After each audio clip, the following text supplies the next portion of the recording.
na roog njuluɗon tolero sallallahu alaihi wasallam ino ñananayo fop yasam roog a fi me jam a fi me sutura no barke Serigne Ismaïla Diouf Nouroullah o kadu ne wiɗa koy maxey yoɗan no ndigal Alhaji Modou Faye te refo mages a ref gen wales um lot lool koy no jalale xa kene kadu nda koy o le seereer a layale o fes ngele mo soɗanga fe ta fesaɗange fe ta fil kon kene da baxam ku jofna te ngibit no roog fen dara xo xerna ku dengna te njegalamo ten nono paax rek ɗumta i sante a paax santo imam pane mofna imam Pouy Alhaji Baye Diass Diouf fo sa saqe teewno men fu goor we fu rewe fo xa caajaxe fop Alhaji Modou xe gidma dina sant dina paax wagam leyne in ndam l'islam on ken ref ndef ndam l'islam fanne jeetaay sabi moof na bo no mene na cariñ Serigne Ismaïla Diouf Nouroullah kon kene liggéey fa mi ñu yam refee xane rek la mbey si no xe feeñ na 84 jem bu moye fani ka peya kon mayu sosoy me to resi no xe feeñ na ane no jamano ka andona na jamono ren saare a rebay lool rene pukray fa bot noom ten ren me aussi no xe anda pour o xeneno seet o xet no seereer bene foof no njang ko diine den lam kat li oustaz lay nak fane jetay mbudangan kay mbit ke ko paal no xam daga fiyan nay i ndaf na xaalis fa mayu nda alhamdulillahi rabbil alamin rasi no bu na ñoxor ken kaga avec école saaxo saax te yoban na in lool tale ngaro njang ko lam koy o kiin waye xel mukk to ando diine of kon Serigne Ismaïla Diouf Nouroullah yàlla sama roog a rafet na fa mboolem jur gi teew na foofu dama Serigne Fall raka nga paax na Alhaji Modou a witu gidma saaxre paax tanga janin yatal no lam ko sino dam na ngandin dam saax yatal no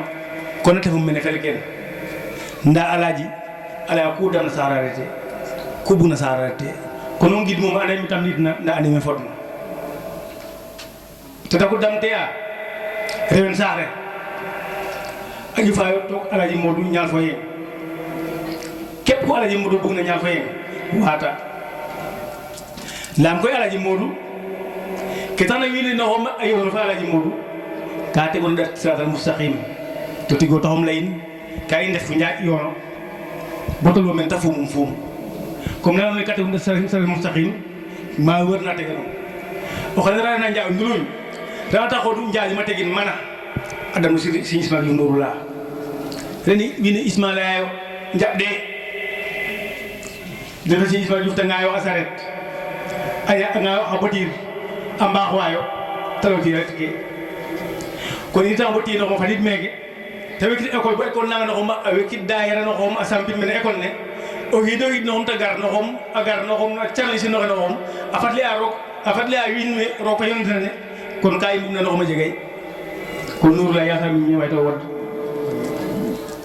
gaay hadna ndax refe men o liggéey nga o jeg liggéey jeg kilo dara kede xuna wara yalla si ma yuf koy ka liggéey na inde lam kene ka jafin ngam sax reyo ine ko wara ko budu na xane rafet kay xaar sama yude masha Allah kam sax nom te taxote kon o xumu wat na ka felom o xufel law fe to mo katiru bala abadan ya abadan day man daka kon ken tegate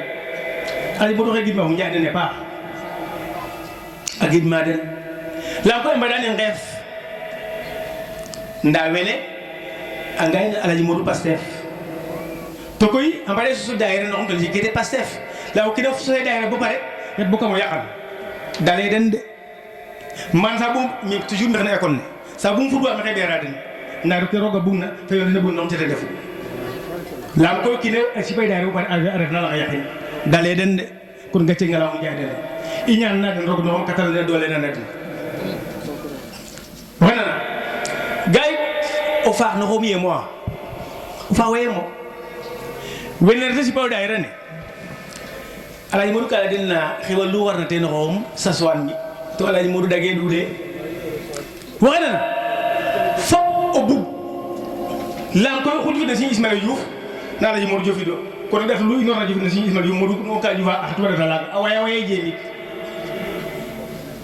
to koy wa melena kafe fa sukar ka xoay no bin debagi kafe fa sukar ka xoay me o ga na daira na jifna ci no no mo inen wa mi sa bu ngar na rek ku wara de war mi fi to be ki do dagir du diro kono xanga no diine be belani ndok na fu jani andu na yo lam bi den xaliss bi den xaliss do to geno den kon hum na fo bug diine ti tax ci ciolu besan ne ta xex lol koy negarit na te a xefani de sene dal ku waral besan ne no bay ma fi te fi gey go nda koy xana barkelu ki xol no te ndi ñaan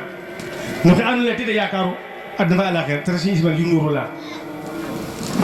taxe dan ci Ismaïla yu takadan fu ñaan ne a dole na den Allah qad ma yaqafa derna da barki Xaadimu Rasuul sallallahu alayhi wa sallam kon xeja fo banu lay ku mangi na de na mi wax nda wax de yalla cantum dal mi commencé na andu na ko mi de na nga deram to ko oustaz sakene i ñaan de na baax lam koy kale wa alle be leer na de tak yak adat koy no sa bu jege non sa coono jege nda koy ndok ra roga ci ne xaw sa saxe non te leer na membara bi bo njego jam na aduna njego jam alakhirah kon i sante fop yid may fop ko na fiangan te do kene comment dirais-je ana waji bismillah Sëñ Bass bismillah te do enveloppe ne no ma di metti non do xefin lol to koy santa fop ak gid mam fop képp ku teew no fe yaa sa aju fa faju ne barke Cheikh Ismaïla Diouf Nourou la El Hadj ku mangi tam mi wax ma déglu waa baax jërëjëf yow Oustaz